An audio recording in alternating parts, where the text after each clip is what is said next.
He stood on the Oscar stage, tears in his eyes, his voice shaking, holding the golden statue close like it might vanish at any second.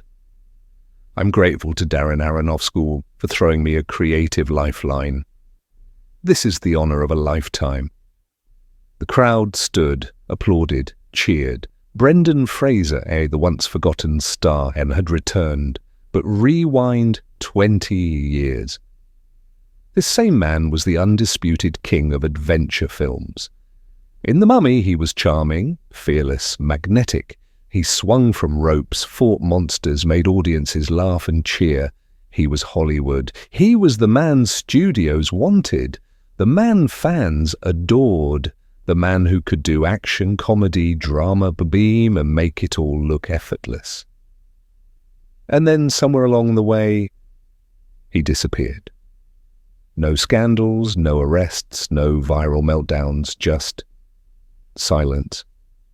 One day, he was on every screen. And the next, he was a meme, a memory, a footnote. What happened to Brendan Fraser? It's a question fans have asked for years, sometimes out loud, often in whispers, because deep down we all knew something was wrong. You don't fall that hard without something breaking. And when the truth finally came out, it wasn't just a Hollywood story. It was a human one, about trauma, pain, silence, survival, and eventually about rising from the ashes. This is not just a comeback. This is not just redemption. This is Brendan Fraser's fight to reclaim his life. Before the silence, there was the storm. And in the late 1990s, Brendan Fraser was the storm. He wasn't just a movie star. He was the full package. Tall, handsome, funny, and endlessly likable. Fraser could make you laugh in one scene, cry in the next, then jump into a fist fight and land every punch with perfect timing. His breakthrough came in 1997 with George of the Jungle, a goofy, shirtless role that turned him into a box office magnet and teen heartthrob overnight. But it was The Mummy in 1999 that made him immortal. A modern Indiana Jones, a blockbuster hero with charm, wit, and brawn. Audiences couldn't get enough. The film earned over $400 million worldwide and launched a franchise that would define a generation.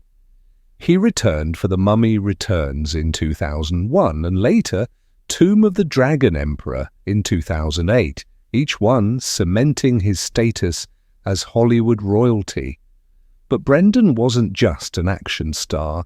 He shocked critics with his sensitive, nuanced roles in films like Gods and Monsters, 1998, where he played opposite Ian McKellen, The Quiet American, 2002, a tense political drama praised for its depth.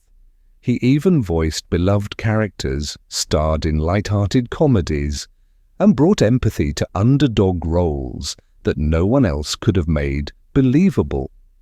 And while he never claimed to be a serious actor, those who worked with him, directors, co-stars, crew, described him as one of the most dedicated and genuine professionals in the industry.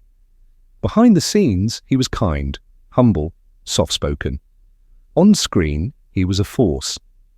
Between 1997 and 2004, Brendan Fraser was in at least one hit movie every single year. Studios trusted him, audiences loved him. He was, in every sense of the word, invincible. But no one stays on top forever. And for Brendan Fraser, the fall was already beginning. At the height of his fame, Brendan Fraser was all smiles. On red carpets, in interviews, on screen, but behind the scenes, he was breaking apart, not all at once, but slowly, painfully, over time. First came the physical pain. Brendan was known for doing his own stunts. He fell from heights, got slammed into walls, threw himself into fight scenes. He was fearless on camera, but his body was paying the price. Years of action roles left him with ruptured vocal cords, compressed spinal discs, knee injuries, a partial knee replacement, back surgery, and even surgery to repair his voice. "I was being put together with tape and ice," he later said. "I needed a laminectomy, and then another, and then another." For nearly 7 years, he was in and out of hospitals, undergoing surgeries, rehab, and procedures just to keep going. Then came the emotional wounds. In 2003, Fraser was invited to a luncheon held by the Hollywood Foreign Press Association, the group behind the Golden Globes. There, he was sexually assaulted by Philip Burke, the then president of HFPA. He didn't speak out publicly. He was ashamed, humiliated, terrified. When he finally told the story in 2018, he described falling into a deep depression after the incident. He said it changed how he viewed Hollywood and how Hollywood viewed him. "I felt like something had been taken from me," he said, "and that people were watching to see if I would just go away." He did try to speak up at the time, but instead of support, the roles dried up. Invitations to premieres stopped coming. Award shows, silent. It was as if the industry had quietly decided Brendan Fraser had served his purpose. Now he could be discarded. Add to that the death of his mother, a painful divorce, a custody battle, the constant pressure to stay relevant. And it was too much. The man who once swung from ropes to save the day couldn't even save himself. By the end of the 2000s, Brendan wasn't just fading, he was falling apart, piece by piece, and the world barely noticed. He just didn't know it yet. By 2010, Brendan Fraser was no longer headlining blockbusters. No more adventure franchises, no magazine covers, no studio calls. The man who once ruled the summer box office was suddenly unemployable. His name had quietly faded from casting lists. Hollywood didn't say no to him. They just stopped saying anything. His final installment of the Mummy franchise in 2008 was panned. Projects that followed, Furry Vengeance, Extraordinary Measures, underperformed or bombed. Critics stopped taking him seriously. The audience stopped showing up. Worse, the internet turned him into a joke. Out-of-context screenshots from interviews became memes. Photos of him looking heavier or exhausted were passed around cruelly. He was laughed at for aging, mocked for being emotional. They didn't know he was recovering from multiple surgeries. They didn't know he was grieving his mother. They didn't know he was battling depression. They just knew Brendan Fraser didn't look like Brendan Fraser anymore. And so he became the punchline, a meme, the guy from The Mummy who let himself go. But while the world laughed, Brendan Fraser did something very few actors in his position ever do. He disappeared. Fully and deliberately. No social media, no red carpets, no comeback announcements. He stepped away, not in defeat, but in pain. Because the truth is, he wasn't running from the industry. He was trying to survive. He focused on his children, on healing, on becoming whole again, away from the spotlight that once adored him and then abandoned him. This wasn't a fall from grace. This was a man being pushed off the edge, and no one reached out a hand. But sometimes, in the quietest moments, that's when something unexpected happens. A flicker, a spark, a chance, the beginning of a return. Brendan Fraser didn't quit acting altogether, but he might as well have. For nearly a decade, he slipped quietly into the margins of Hollywood, small roles, low-budget films, guest spots on TV. He worked, but no one noticed. He didn't go to parties, didn't chase interviews, didn't try to remind the world who he was, because truthfully, he was still trying to remember it himself. The man who once commanded box offices worldwide was now a full-time father, a patient recovering from surgeries, a soul healing from trauma. For years, the industry barely mentioned him, and yet fans never forgot. Every now and then, a post would go viral. Whatever happened to Brendan Fraser? And slowly, the world began to ask again, this time with empathy. In 2018, he sat down with GQ for his first major interview in years. And for the first time, he spoke the truth about the abuse, about the pain, about the silence that followed. His voice trembled, his eyes welled up. I felt like I was no longer a part of the system. The interview stunned readers. It wasn't just another comeback piece. It was a man opening his wounds in public, not for attention, but for closure. And something shifted. The internet, the same internet that once mocked him, rallied behind him. Fans flooded social media with support. Reddit threads were filled with "We love you, Brendan." Someone said it best. He's the actor who made us feel safe as kids. Now, he needs that kindness back. And then came the clip that would go viral across the world. During a virtual meet and greet in 2021, a young fan told Brendan, "There are so many people out there who love you. You've got this." Brendan choked up, held back tears, whispered, "Shucks, Mom, so I'm going to cry."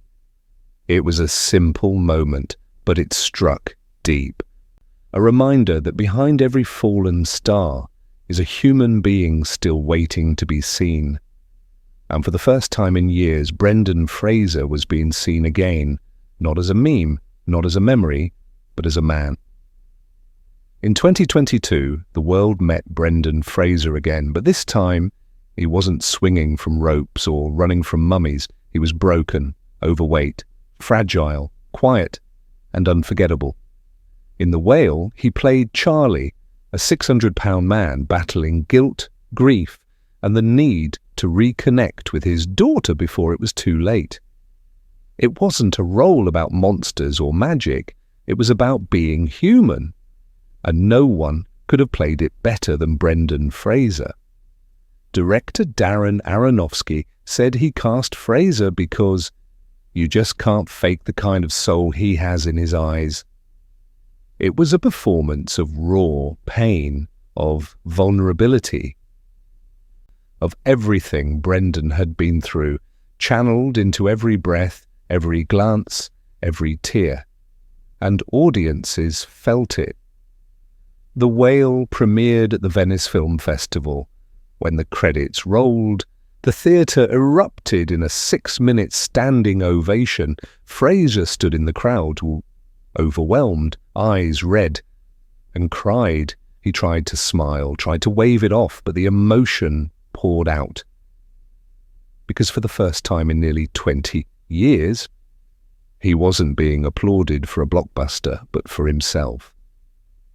Clips of his reaction went viral. People around the world, fans who grew up watching him, strangers who only knew the memes, all united in one message. "Welcome back, Brendan." He began appearing on red carpets again, this time older, softer, more grounded. He didn't walk with the swagger of a star, but with the humility of a man who knows how much it costs to stand tall again. He gave interviews filled with gratitude, never bitterness. He lifted up others. He talked about trauma, kindness, healing. And slowly, Hollywood listened. He wasn't chasing fame anymore. He wasn't proving anything. He was simply being, and that was enough.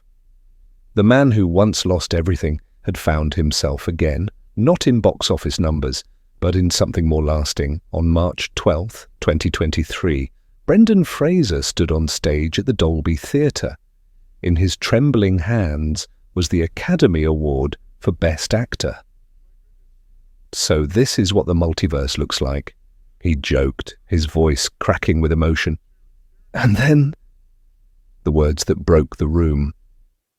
I started in this business 30 years ago, and things didn't come easily to me. He paused, swallowed the moment, held back tears. There was a facility that I didn't appreciate at the time until it stopped. Thank you for this opportunity to reassess everything and to show that whales can swim to the surface and breathe again. It wasn't just a speech, it was a full circle resurrection. Hollywood had cast him out, the industry had turned its back, the world had laughed and then forgotten.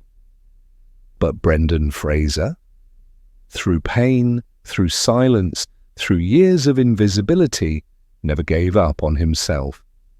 And in doing so, he reminded us all that survival is strength, that being broken doesn't mean being finished, that healing isn't loud, it's quiet, daily, and deeply human. His win wasn't just for the whale. It was for every actor who's been typecast, every survivor who's been silenced, every person who's felt like their moment was over, only to realize it wasn't. Brendan Fraser didn't just make a comeback. He made a statement that even when the world forgets you, you can still come back whole. Respect. Brendan Fraser's story isn't just about movies.